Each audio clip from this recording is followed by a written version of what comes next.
Hello વિદ્યાર્થી મિત્રો, Adinath academy YouTube channel વતી હું સંતોષ શેઠ આપ સૌ મિત્રોનું ફરી એકવાર મારી ચેનલમાં હાર્દિક સ્વાગત કરું છું। એ ઉપરાંત આજે આપણે મિત્રો ધોરણ 12 માં તે આગળ જઈ રહ્યા છીએ, પણ આજે આપણે નવો વિષય ઉપર થોડોક સમજવાનું છે અને એ વિષય જે છે એ ઘણા બધા વિદ્યાર્થીઓને બહુ અઘરો લાગતો હોય છે, એટલા માટે મેં એક અટેમ્પ્ટ કર્યો છે। આપણે હવે બીજો વિષય જે છે એ ભણવા તરફ જઈ રહ્યા છીએ, તો સૌ મિત્રોનું ધ્યાન અહીંયા આપજો। અને આ વિષય જે છે સાવ સહેલો છે અને આપણે આપણા રોજબરોજના રોજિંદા જીવનમાં એનો ઉપયોગ કરીએ છીએ, બરોબર। તમને એમ થાય તો એવો તો કયો વિષય હશે, બરોબર? તો એ વિષય છે આપણો અર્થશાસ્ત્ર। કયો? તો કે અર્થશાસ્ત્ર વિષયની આપણે હવે સમજૂતી મેળવવાની છે, બરોબર? તમે 11મા ધોરણમાં ભણી ગયા છો કે અર્થશાસ્ત્ર એટલે શું, એના પિતા કોણ છે, એ ઉપરાંત એની ઘણી બધીને લગતી વાત, તો કે અર્થશાસ્ત્ર શેનો અભ્યાસ કરે છે, તો કે અર્થશાસ્ત્ર મિત્રો જે છે તો કે આર્થિક બાબતોની સમજૂતી ક્યાં આપવામાં આવે છે, તો કે અર્થશાસ્ત્રમાં। હવે તમને એમ થાય આર્થિક એટલે શું, કેમ કે ઘણા બધા વિદ્યાર્થીઓને કન્ફ્યુઝન ત્યાં હોય છે, આર્થિક એટલે કોને કહેવું? તો કે મિત્રો આર્થિક એટલે બીજું કઈ નહીં, આપણે આપણા રોજિંદા જીવનમાં જે કોઈ પણ વ્યવહાર એ રૂપિયા દ્વારા કરીએ છીએ, લેવડ દેવડ કરીએ છીએ, એટલે કે નાણાંની લેવડ દેવડ કરીએ છીએ, અથવા તો નાણાંની રિલેટેડ જ્યારે કોઈ પણ વાત આવે તો એ બધી જ બાબતોને શું કહેવાય? આર્થિક કહેવાય। પછી એ બેંક દ્વારા વહીવટ થતો હોય કે ચેક હોય કે રોકડ રકમ હોય, અથવા તો આપણે કોઈ પણ વસ્તુ લેવા જઈએ તો એ આખો જે વ્યવહાર કરવો, તો એ બધી જ વસ્તુઓ શેમાં આવે? આર્થિક બાબતો, બરોબર? તો મિત્રો આપણે શરૂ કરવા જે જઈ રહ્યા છીએ પ્રકરણ 1 ધોરણ 12 માનું, એમાં પહેલું જ પ્રકરણનું નામ છે તો કે અર્થશાસ્ત્રમાં આલેખ, બરોબર? હવે તમને વિદ્યાર્થી મિત્રો તમને ખબર છે અર્થશાસ્ત્રમાં આલેખ, આની વિશે આપણે ભણવાનું છે।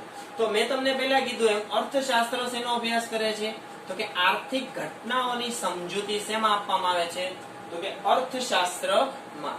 હવે આ જે આર્થિક ઘટનાઓની સમજૂતી બે રીતના અપાય છે, એક તો માહિતી દ્વારા અને બીજું આંકડાઓ દ્વારા, બરોબર? અહીંયા લખું છું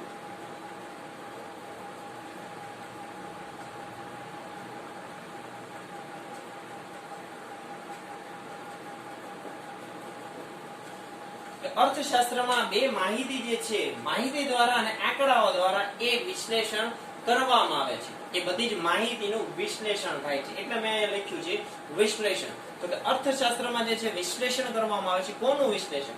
તો કે માહિતી અને આંકડાઓનું। તો કે માનો કે કોઈ પણ રાજ્ય છે, કોઈ પણ બેંક છે, એ પોતાનો વ્યવહારો ચલાવવા માટે અમુક પ્રકારના આંકડાઓ એ પ્રસિદ્ધ કરતી હોય છે। જેમ કે આજે હું તમને કહું તો કે રાજ્યનો જીડીપી કેટલો છે, એટલે કે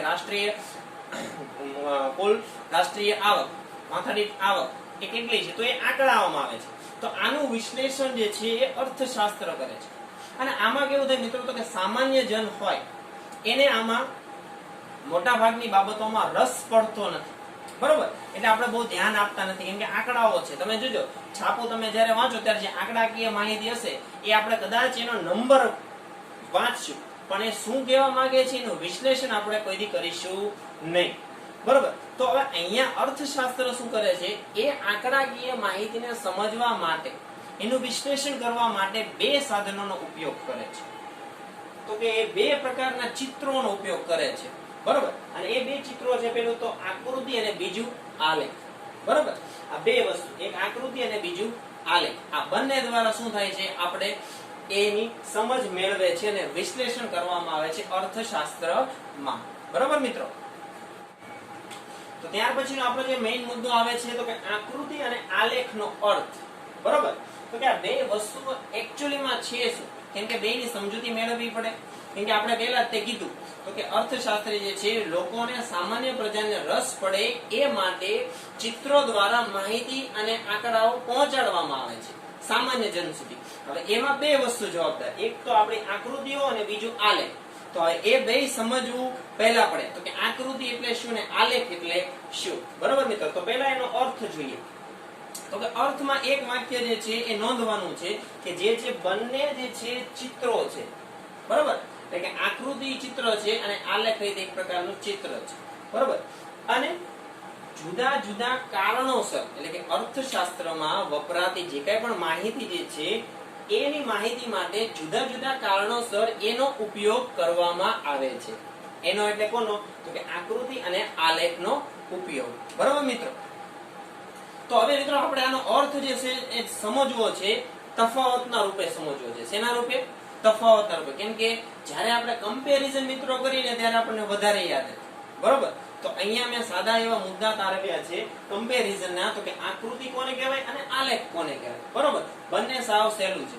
તો કે આમાં પહેલું જ આવે છે તો કે પ્રતિનિધિત્વ.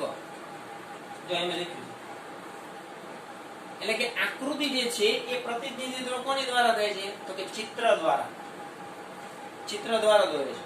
એની જ સામે તો કે આલેખ. આલેખનું પ્રતિનિધિત્વ ક્યાં થાય? તો કે એ પણ ચિત્ર દ્વારા થાય. પણ એક મહત્વની બાબત શું? તો કે પરંતુ માહિતી સ્વયં સ્પષ્ટ હોતી નથી. આલેખની જે કોઈ પણ માહિતી હોય છે એ સ્વયં સ્પષ્ટ નથી. બરોબર? અને અહીંયા જે માહિતી આપવામાં આવે છે ચિત્ર દ્વારા એ સ્વયં સ્પષ્ટ માહિતી માટે આકૃતિ દોરવામાં આવે છે. આ મેઈન ડિફરન્સ. બરોબર? બીજો મુદ્દો પ્રતિનિધિત્વ યાદ રહેશે. તો બીજો છે સ્કેલ માપ. બરોબર? તો કે અહીંયા સ્કેલ માપ લેવામાં આવે છે. આકૃતિ દોરતી વખતે સ્કેલ માપ લેવામાં આવે છે, પરંતુ દોરવા માટે આંકડા શાસ્ત્રનું ઊંડા જ્ઞાનની જરૂર નથી. બરોબર? આની માટે કોઈ પણ વ્યક્તિ જે છે આકૃતિ માટે સ્કેલ માપ લે, જે આપણે નોર્મલ લઈએ છીએ, પણ એની માટે આપણે કઈ ઊંડું જ્ઞાન આંકડા શાસ્ત્રનું હોવું એ કોઈ વસ્તુ જરૂરિયાત નથી. તો બીજી બાજુ સ્કેલ માપમાં શું આવે છે? તો કે આલેખ દોરતી વખતે આલેખ એ સ્કેલ માપ વિના શક્ય નથી. એટલે કે અહીં લખ્યું અશક્ય. શું છે? આની માટે સ્કેલ માપ જોઈએ ને જોઈએ. આમાં તો જોઈએ જ છે, આપણે લઈએ છીએ, પણ આંકડા શાસ્ત્રની એટલી બધી ઊંડી સમજ ન હોય તો ચાલે. પણ અહીંયા કેવું થાય તો કે સ્કેલ માપ સિવાય અશક્ય છે. સ્કેલ માપ તો પહેલા જોઈએ. પછી તો કે આંકડા શાસ્ત્રનું ઊંડું જ્ઞાન જરૂરી. તો કે અહીંયા કોઈ પણ વ્યક્તિ જે છે એ સ્કેલ માપ વગર ગ્રાફ આલેખ જે છે એ એમને દોરી શકતો નથી. એને આંકડા શાસ્ત્રનું ઊંડું જ્ઞાન હોવું જરૂરી છે, તો જ એ આલેખ દોરી શકે. બરોબર? કેમ કે આલેખમાં ઘણા બધા પ્રકારો આવશે. એટલે કયો આલેખ દોરવો, તો એની માટે શું હોવું જોઈએ? આંકડા શાસ્ત્રનું જ્ઞાન. તો જ તે શું દોરાય? આલેખ દોરી શકાય. ત્યારબાદનો ત્રીજો મુદ્દો છે તો કે આકૃતિ. તો કે સ્વયં સ્પષ્ટ માહિતી માટે આકૃતિ દોરવામાં આવે. આકૃતિ શું કામ દોરવામાં આવે? આપણે હમણાં પહેલા ચર્ચા કરી ને, ચિત્ર દ્વારા. ચિત્ર દ્વારા અહીંયા તો કે માહિતી જો સ્વયં સ્પષ્ટ હોય તો એની માટે આકૃતિ દોરવામાં આવે છે. અને એનાથી આગળ આલેખ. તો કે આલેખ ક્યારે દોરવામાં આવે? તો કે સતત આવૃત્તિની માહિતીને સ્પષ્ટ કરવા. હવે પાછો નવો સવાલ ઉભો થાય. તો કે સતત આવૃત્તિ એટલે કેવું? આવૃત્તિ એટલે તમને મિત્રો કહી દઉં, સંખ્યા થાય, આંકડાઓ. આવૃત્તિ એટલે બરોબર. સતત આવૃત્તિનું હમણાં હું તમને એક ઉદાહરણ આપું છું. તો કે સતત આવૃત્તિની માહિતીને સ્પષ્ટ કરવા માટે આલેખનો જરૂરી થાય. એટલે કે અહીંયા શું તેનો મીનિંગ? તો કે માહિતી સ્પષ્ટ નથી. એટલા માટે મેં બીજું વિધાન લખ્યું તો કે અન્ય અસ્પષ્ટ માહિતી માટે પણ દોરવામાં આવે. જે માહિતી અસ્પષ્ટ છે પહેલેથી એની માટે આલેખ દોરાય છે. બરોબર? પછી એને સ્પષ્ટ કરવાની, પણ આકૃતિમાં તો માહિતી સ્વયં સ્પષ્ટ છે. બરોબર? ખબર જ છે. બરોબર? હવે ચોથું છે આકૃતિ ક્યાં દોરાય. અહીં એક શબ્દ ઉમેરવો હોય તો ઉમેરજો.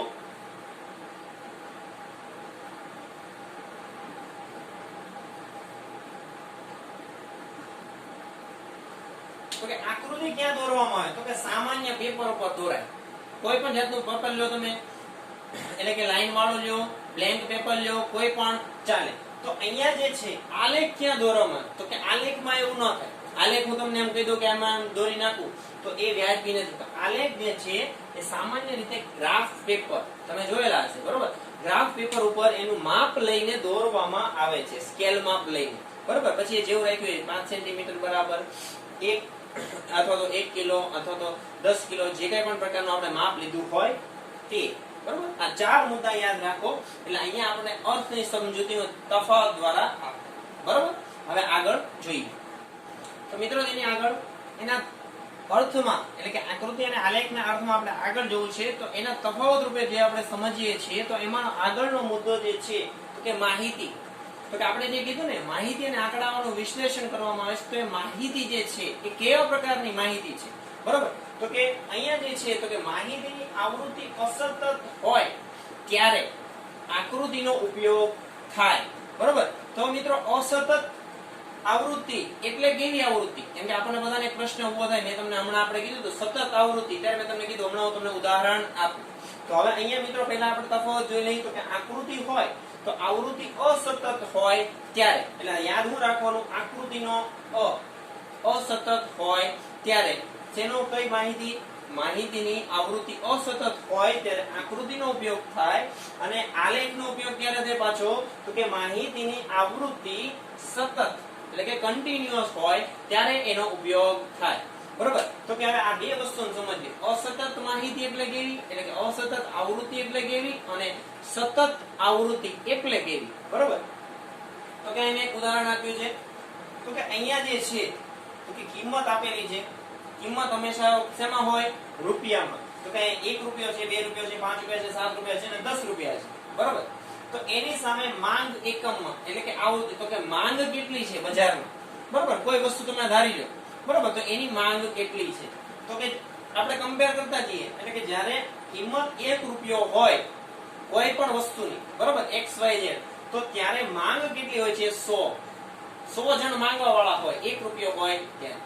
હવે જ્યારે માંગ વધે છે, 2 રૂપિયા થાય, તો એમાં આવૃત્તિ એટલે કે માંગ કેવી થઈ? ઘટી ગઈ, 80 થઈ. તો મિત્રો આ જે વસ્તુ થયું એને શું કહેવાય? અસતત. અસતત આવૃત્તિ. જો અહીં મેં લખ્યું છે આવૃત્તિ કેવી છે? અસતત છે. એનાથી આગળ ચાલો, માંગમાં કિંમતમાં વધારો થઈને 5 રૂપિયા થયા, તો આપણી માંગ કેટલી થઈ? 70, પાછી ઘટી ગઈ. બરોબર? અહીંયા ડાઉન થતું જાય છે અને અહીંયા માંગ, અહીંયા જે કિંમત જે છે એ અપ થતી જાય છે. બરોબર? તો હજી આગળ જઈએ તો કિંમત 7 રૂપિયા થઈ તો ત્યારે આપણી માંગ 20 ની થઈ. અને માનો કે જ્યારે 10 રૂપિયા થઈ ત્યારે માત્ર 10 લોકો તે ખરીદવા માટે તૈયાર થયા. તો આ કેવું થયું? જ્યારે માંગ વધે કે ઘટે, પણ જ્યારે એની આપણે કિંમત વધે કે ઘટે પણ માંગમાં જ્યારે કોઈ ફેરફાર ન થાય ત્યારે એને સતત આવૃત્તિ કહેવાય. પણ અહીંયા આવૃત્તિ તમે જો એક સતત બદલાયા કરે છે. બરોબર? તો એને કેવું આવૃત્તિ કહેવાય? અસતત. તો આ જ્યારે હોય ત્યારે આકૃતિનો ઉપયોગ કરે. હવે મિત્રો અહીંયા આગળ હાલો, તો આલેખ જે છે તો કે માહિતી જે આવૃત્તિ જે છે સતત હોય. તો મિત્રો અહીંયા જે આવકનો વર્ગ જે છે અને લોકોની સંખ્યા એટલે કે આવૃત્તિ, તો કે કઈ રીતના થાય છે? તો કે અહીંયા તમે જોશો આવકનો વર્ગ એ સરખો રહેશે, એટલે કે સતત માહિતી મળે છે. બરોબર? એમાંથી કઈ આગળ પાછળ થવાનું નથી. પણ અહીંયા તમે કિંમતમાં જોવો તો કિંમત વધે છે અને કિંમત ઘટે છે. બરોબર? તો હવે એ જે માહિતી જે છે, કિંમત જે છે એ ફિક્સ નથી. આ કેમ 1 ને 1 રૂપિયો જ નથી. એટલા માટે આ શું કહેવાય? અસતત છે. આવૃત્તિ કેવી છે? અસતત. પણ માનો કે સતત આવૃત્તિ એટલે શું? તો કે આવકનો વર્ગ 10,000 થી 20,000. અહીંયા આને શું કર્યું? બાંધી દીધી કે 10,000 થી આવક લઈને 20,000 સુધીની આવક કમાવતા લોકોનો એક વર્ગ. તો કે જ્યારે વર્ગ આવે એને સતત આવૃત્તિ કહેવાય. આંકડા શાસ્ત્રમાં તમે ભણ્યા હશો આવૃત્તિ વિતરણ. એમાં આવે છે સતત માહિતી કોને કહેવાય અને અસતત આવૃત્તિ વિતરણ તૈયાર કરવાનું તમે શીખ્યા હશો. બરાબર? તો એનાથી આગળ તો કે 10,000 હોય, 10 થી 20,000 વાળો વર્ગ હોય તો 500 લોકોની સંખ્યા છે કે જે મહિનાના એટલું કમાય છે. પણ એમથી પછી બીજી આવક છે તો 20,000 થી 30,000. તો અહીંયા પણ બાંધી દીધેલું છે ફિક્સ. અહીંયા કોઈ એમ નથી આપી અહીંયા આપે 15,000 ને 20 અહીંયા આપેલું હોય 10,000, એવી રીતના કોઈ અસતત નથી. પણ આવકનું છે શું? આવૃત્તિની માહિતી કેવી છે? સતત છે. તો કે આટલા એટલે આટલા, એને શું કહેવાય છે? વર્ગ પાડી દીધા. જો તમે 10 થી 20, 20 થી 30 ને 30 થી 40,000 આવક. બરોબર? અને એની સામે જે લોકો જે કમાય છે અહીંયા વધઘટ થાય. બરોબર? તો એનો મતલબ એ નથી કે આવૃત્તિમાં વધઘટ થઈ, પણ એનો મીનિંગ શું થયો?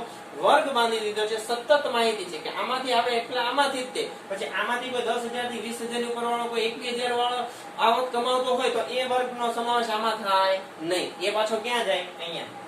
બરોબર? તો આટલી માહિતી મિત્રો યાદ રાખજો. આ ઉદાહરણ છે અસતત માહિતીનું, અસતત આવૃત્તિનું, અને આ છે સતત આ જે છે એ સતત આવૃત્તિનું અને આ જે છે એ અસતત આવૃત્તિનું એક સરસ ઉદાહરણ છે. બરોબર? આવા બીજા ઉદાહરણો તમે પણ શોધજો. જ્યાં ક્યાંય પણ અટકાવ ત્યાં મારો કોન્ટેક્ટ રૂપે, કમેન્ટ રૂપે મને એ તમારો પ્રશ્ન મૂકી શકો છો. તો મિત્રો એના પછીનો જે મહત્વનો મુદ્દો જે છે એના અર્થમાં એ છે એનો ઉપયોગ. તો કે બંનેનો ઉપયોગ ક્યાં ક્યાં રહેલો છે? તો કે આકૃતિનો ઉપયોગ ક્યાં થાય અને આલેખનો ઉપયોગ ક્યાં થાય? બરોબર? તો હવે બંનેનો છે તો કે પેલા આકૃતિનો જોઈએ તો કે વિજ્ઞાપન કંપનીઓ પોતે આકર્ષણ ઊભું કરવા માટે આવો આંકડાકીય આકૃતિનો ઉપયોગ કરે. હવે વિજ્ઞાપન કંપનીઓ એટલે કોણ? તો કે એડવર્ટાઇઝમેન્ટ વાળા, બરોબર? તમે જોતા જશો, જેમ કે YouTube ઉપર વિડિયો જોવો છો ત્યારે પણ ઘણી બધી એડવર્ટાઇઝમેન્ટ આવે છે. તો એ મોટે આકર્ષણ ઊભું કરવા માટે આવી રીતના આકૃતિનો ઉપયોગ કરી શકે છે. એની સિવાય તો કે રાજ્ય માહિતી આપવા, જે રાજ્ય માહિતી આપે છે તો કે કેટલા લોકો જે છે ગરીબી રેખા નીચે જીવે છે, કેટલા લોકો બેરોજગાર છે, તો આવી જે માહિતી જે છે એ આપવા માટે પણ એ આકૃતિનો ઉપયોગ કરી શકે છે. એ ઉપરાંત સામાજિક સંસ્થાઓ જાગૃતિ ફેલાવવા માટે, તો કે સમાજમાં એમ કહી શકાય છે કે આટલી ચોરી થાય છે, આટલી લૂંટફાટ થાય છે, આટલો જે છે એ બેરોજગારીનો દર છે, એ બધી પણ સામાજિક સંસ્થાઓ એક પ્રકારની જાગૃતિ ફેલાવવા માટે શું કરે છે? આકૃતિનો ઉપયોગ કરતા હોય છે. તો કે બીજી બાજુ આલેખનો ઉપયોગ ક્યાં થાય? તો કે મિત્રો આલેખ જે છે એ મોટા ભાગે સંશોધનકારો દ્વારા ઉચ્ચ અભ્યાસમાં એનો ઉપયોગ કરવામાં આવે છે. અને બીજી મહત્વની વાત તો કે સામાન્ય પ્રજાને માહિતી આપવા માટે આલેખનો ઉપયોગ થતો નથી. યાદ રાખજો. આલેખનો ઉપયોગ ક્યાં ન થાય? તો કે સામાન્ય પ્રજાને માહિતી આપવા માટે ન થાય, પણ અહીંયા સામાન્ય પ્રજાને માહિતી આપવા માટે આકૃતિનો ઉપયોગ કરીએ છીએ, બરોબર? અને સંશોધનકારો દ્વારા કરવામાં આવે છે. સંશોધનકારો એટલે કોણ? રિસર્ચર, બરોબર? હવે એની પછીનો જે એનો ઉપયોગ નથી પણ એક મહત્વનું છે, તો કે x અને y ધરી દ્વારા દોરાયેલા ચતુર્થાંશોમાંના એક કે વધુ ચતુર્થાંશ પર આલેખ ફેલાઈ શકે છે. હવે ચતુર્થાંશ એટલે શું? તો કે 1 રૂપિયાનો આપણે જે ચોથો ભાગ કહી એ રીતના કે એક આલેખ જે છે એની x અને y ધરી ઉપર જે એક નાનકડી એવો સેમીનો કટકો હોય છે આવા પ્રકારનો, જેમાં શું જોવા મળે છે? તમે ગ્રાફ પેપર જોયું તો તમને ખ્યાલ આવે, જેમાં આ પ્રકારની હોય છે. તો અહીંયાનો જે આ એક ચતુર્થાંશ એનો જે ચોથો ભાગ એના ઉપરથી લઈને એના બધા ચતુર્થાંશોમાંથી કોઈ એક કે એક થી વધુ ચતુર્થાંશ પર આલેખ ફેલાઈ શકે છે મિત્રો, બરોબર? આલેખમાં એવું નથી કે આલેખ એટલે કોઈ આટલામાં જ આવે કે આટલામાં જ આવે એવું કોઈ નક્કી ફરજિયાત નથી, પણ એક થી વધુ ચતુર્થાંશ ઉપર પણ એ ફેલાઈ શકે છે. તો મિત્રો આ હતું મહત્વ એટલે કે આકૃતિ અને આલેખનો અર્થ આપણે વિગતવાર જોયો. એના તફાવત અને કમ્પેરિઝન થ્રુ જો તમે યાદ રાખવાનો પ્રયત્ન કરશો તો 100% યાદ રહી જશે. અને યાદ રાખવા માટેનું બીજી કોઈ મેડિસિન નથી, એક જ મેડિસિન છે જેનું નામ છે રિવિઝન. જેટલું તમારું રિવિઝન પાવરફુલ હશે એટલું તમને વધુ યાદ રહેશે, બરોબર? તો આ સાથે આદિનાથ એકેડમી YouTube ચેનલ વતી મારો વિડિયો નિહાળવા બદલ હું આપ સૌનો વિદ્યાર્થી મિત્રોનો આભાર વ્યક્ત કરું છું.